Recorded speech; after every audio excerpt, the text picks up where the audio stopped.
বাংলাদেশের ক্রিকেট ফ্যানেদের, বাংলাদেশের ক্রিকেট ভক্তদের, বাংলাদেশের ক্রিকেট সমর্থকদের ধন্যবাদ দেওয়া উচিত, স্যালুট জানানো উচিত।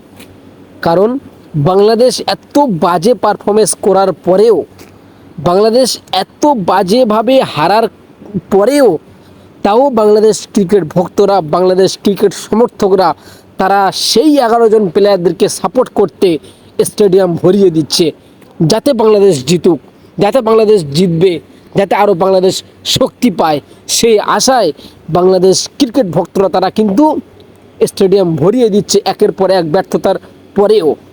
সত্যি বাংলাদেশের ক্রিকেট ভক্তদের স্যালুট করা উচিত। আবারও একবার ব্যাটিং ব্যর্থতায় বাংলাদেশ ক্রিকেট দল ওয়েস্ট ইন্ডিজের কাছে দ্বিতীয় টি-20 ম্যাচ 14 রানে হারলো।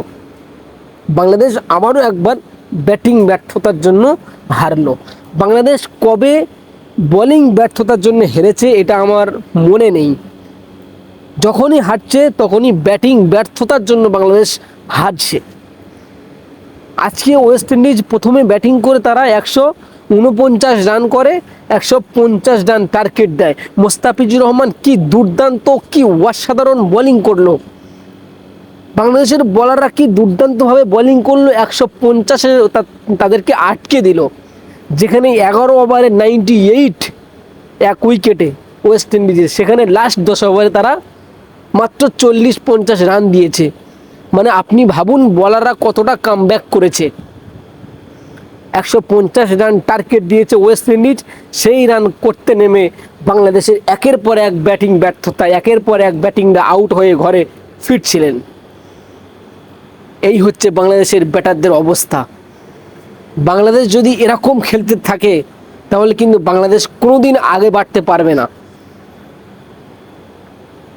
বাংলাদেশ ক্রিকেট দল আপনি ভাবুন 150 রান কি টি-20 ক্রিকেটে, বর্তমান সময়ে টি-20 মানে যেরকম খেলছে ইন্ডিয়া বলুন, ইংল্যান্ড বলুন, যে অ্যাপ্রোচে খেলছে, এই 150 রানটা কিন্তু কোনো ব্যাপারই নয়।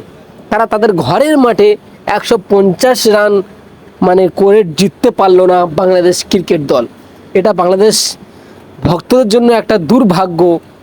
মানে আর কি বলবো, 150 রান যদি না বাংলাদেশ জিততে পারে, দর্শকদের যদি না মানে আনন্দ দিতে পারে, তাহলে আর কি পারবে ওরা। বাংলাদেশ যথেষ্ট ভালো বোলিং করেছে, কিন্তু তারা ব্যাটিং ব্যর্থতায় হারলো। জাকির আলী অনিক একের পর এক বল ডট খাচ্ছে।